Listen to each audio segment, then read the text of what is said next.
Chapter 3. A Caucus Race and a Long Tail.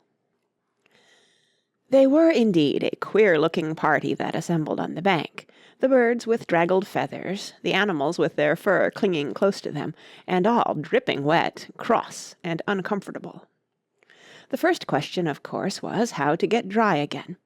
They had a consultation about this, and after a few minutes it seemed quite natural to Alice to find herself talking familiarly with them, as if she had known them all her life. Indeed, she had quite a long argument with the Lory, who at last turned sulky, and would only say, "I am older than you, and must know better."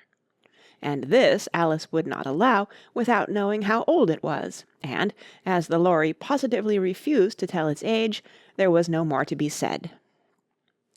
At last the Mouse, who seemed to be a person of authority among them, called out, "Sit down, all of you, and listen to me. I'll soon make you dry enough." They all sat down at once in a large ring with the Mouse in the middle. Alice kept her eyes anxiously fixed on it, for she felt sure she would catch a bad cold if she did not get dry very soon. "Ahem!" said the Mouse with an important air. "Are you all ready? This is the driest thing I know. Silence all round, if you please. William the Conqueror, whose cause was favoured by the Pope, was soon submitted to by the English, who wanted leaders, and had been of late much accustomed to usurpation and conquest. Edwin and Morcar, the Earls of Mercia and Northumbria—" "Ugh!" said the Lory with a shiver. "I beg your pardon," said the Mouse, frowning, but very politely. "Did you speak?" "Not I," said the Lory hastily. "I thought you did," said the Mouse. "I proceed. Edwin and Morcar, the Earls of Mercia and Northumbria, declared for him, and even Stigand, the patriotic Archbishop of Canterbury, found it advisable—" "Found what?" said the Duck. "Found it," the Mouse replied rather crossly. "Of course you know what 'it' means." "I know what 'it' means well enough when I find a thing," said the Duck. "It's generally a frog or a worm. The question is, what did the Archbishop find?" The Mouse did not notice this question, but hurriedly went on. "Found it advisable to go with Edgar Atheling to meet William and offer him the crown. William's conduct at first was moderate, but the insolence of his Normans— How are you getting on now, my dear?" it continued, turning to Alice as it spoke. "As wet as ever," said Alice in a melancholy tone. "It doesn't seem to dry me at all." "In that case," said the Dodo solemnly, rising to its feet, "I move that the meeting adjourn for the immediate adoption of more energetic remedies." "Speak English," said the Eaglet. "I don't know the meaning of half those long words, and what's more, I don't believe you do either." And the Eaglet bent down its head to hide a smile. Some of the other birds tittered audibly. "What I was going to say," said the Dodo in an offended tone, "was that the best thing to get us dry would be a caucus race." "What is a caucus race?" said Alice, not that she wanted much to know, but the Dodo had paused, as if it thought that somebody ought to speak, and no one else seemed inclined to say anything. "Why," said the Dodo, "the best way to explain it is to do it.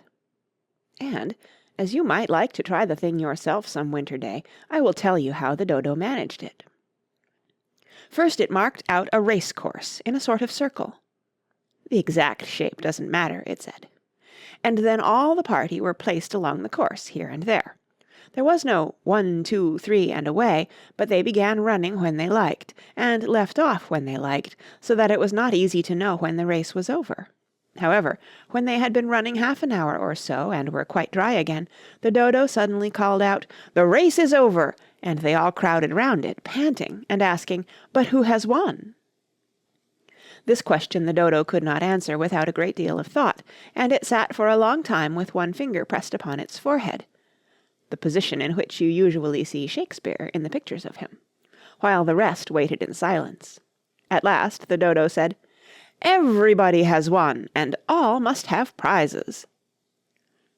'But who is to give the prizes?' quite a chorus of voices asked. "Why, she, of course," said the Dodo, pointing to Alice with one finger, and the whole party at once crowded round her, calling out in a confused way, "Prizes! Prizes!" Alice had no idea what to do, and in despair she put her hand in her pocket and pulled out a box of comfits. Luckily the salt water had not got into it, and handed them round as prizes. There was exactly one apiece, all round. "But she must have a prize herself, you know," said the Mouse. "Of course," the Dodo replied very gravely. "What else have you got in your pocket?" he went on, turning to Alice. "Only a thimble," said Alice sadly. "Hand it over here," said the Dodo. Then they all crowded round her once more while the Dodo solemnly presented the thimble, saying, "We beg your acceptance of this elegant thimble," and when it had finished this short speech they all cheered. Alice thought the whole thing very absurd, but they all looked so grave that she did not dare to laugh, and, as she could not think of anything to say, she simply bowed and took the thimble, looking as solemn as she could. The next thing was to eat the comfits. This caused some noise and confusion, as the large birds complained that they could not taste theirs, and the small ones choked and had to be patted on the back. However, it was over at last, and they sat down again in a ring and begged the Mouse to tell them something more. "You promised to tell me your history, you know," said Alice, "and why it is you hate C and D," she added in a whisper, half afraid that it would be offended again. "Mine is a long and a sad tale," said the Mouse, turning to Alice and sighing. "It is a long tale, certainly," said Alice, looking down with wonder at the Mouse's tail. "But why do you call it sad?" And she kept on puzzling about it while the Mouse was speaking, so that her idea of the tale was something like this. And here the Mouse's words are printed in a long snaky line down the page, like a mouse's tail. "Fury said to a mouse that he met in the house, 'Let us both go to law, I will prosecute you.' 'Come, I'll take no denial, we must have a trial, for really this morning I've nothing to do.' Said the Mouse to the Cur, 'Such a trial, dear sir, with no jury or judge would be wasting our breath.' 'I'll be judge, I'll be jury,' said cunning old Fury. 'I'll try the whole cause, and condemn you to death.' 'You are not attending,' said the Mouse to Alice severely. 'What are you thinking of?' 'I beg your pardon,' said Alice very humbly. 'You had got to the fifth bend, I think.' 'I had not,' cried the Mouse, sharply and very angrily. 'A knot?' said Alice, always ready to make herself useful, and looking anxiously about her. 'Oh, do let me help to undo it.' 'I shall do nothing of the sort,' said the Mouse, getting up and walking away. 'You insult me by talking such nonsense.' 'I didn't mean it,' pleaded poor Alice, 'but you're so easily offended, you know.' The Mouse only growled in reply. 'Please come back and finish your story,' Alice called after it, and the others all joined in chorus, 'Yes, please do.' But the Mouse only shook its head impatiently and walked a little quicker. "What a pity it wouldn't stay," sighed the Lory, as soon as it was quite out of sight, and an old crab took the opportunity of saying to her daughter, "Ah, my dear, let this be a lesson to you never to lose your temper." "Hold your tongue, Ma," said the young crab, a little snappishly. "You're enough to try the patience of an oyster." "I wish I had our Dinah here, I know I do," said Alice aloud, addressing nobody in particular.